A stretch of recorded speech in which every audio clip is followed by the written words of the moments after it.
कि लगली पेन्हे जीन्स टी शर्ट बबुनिया, कि लगली पेन्हे जीन्स टी शर्ट बबुनिया, त काहे ना बवाल होई हो।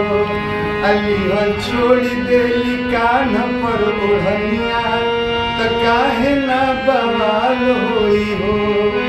अरे डीजे बना छतड़ी घर के जनाना, अरे के में के ड्रेस पेनहस में हर मारदाना। अलीहल छोड़ी देली, अलीहल छोड़ी देली कान पर ओढ़निया, त काहे ना बवाल होई हो। अलीहल छोड़ी देली कान पर ओढ़निया, त काहे ना बवाल होई हो। जय हो भोजपुरी समाज।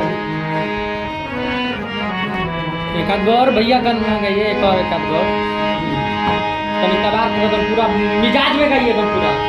हार कहि के गइले आई परसों,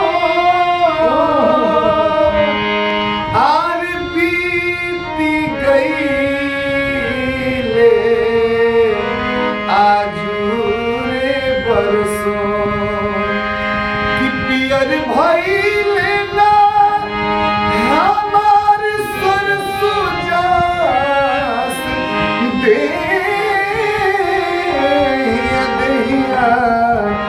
पियर भइले ना। हारमोनियम गड़बड़ बा, हारमोनियम गड़बड़ बा। कहीं एगो रंगदार गाना सुना दे कनो, एक आध गो रंगदार गाना सुना दे। रंगदार जो वायरल हो जाए आपके गाना। देवी गीत जो देवी गीत भैया पहला जो आपका गाना पवन सिंह भी अभी गाए थे। तो सैड सुने हैं। हाँ सैड सॉन्ग एकदम पूरा हिलाकर।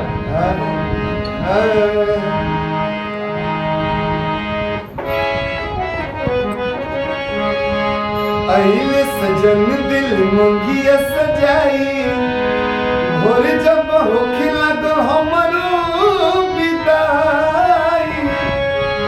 हार ऐसन बुझाई जैसे चलता कटारावा, हर आंगन में रोवे माई बाबू, हर दुआरा पर रोतला भारावा, हर आंगन में रोवे माई बाबू, हर दुआरा पर रोतला।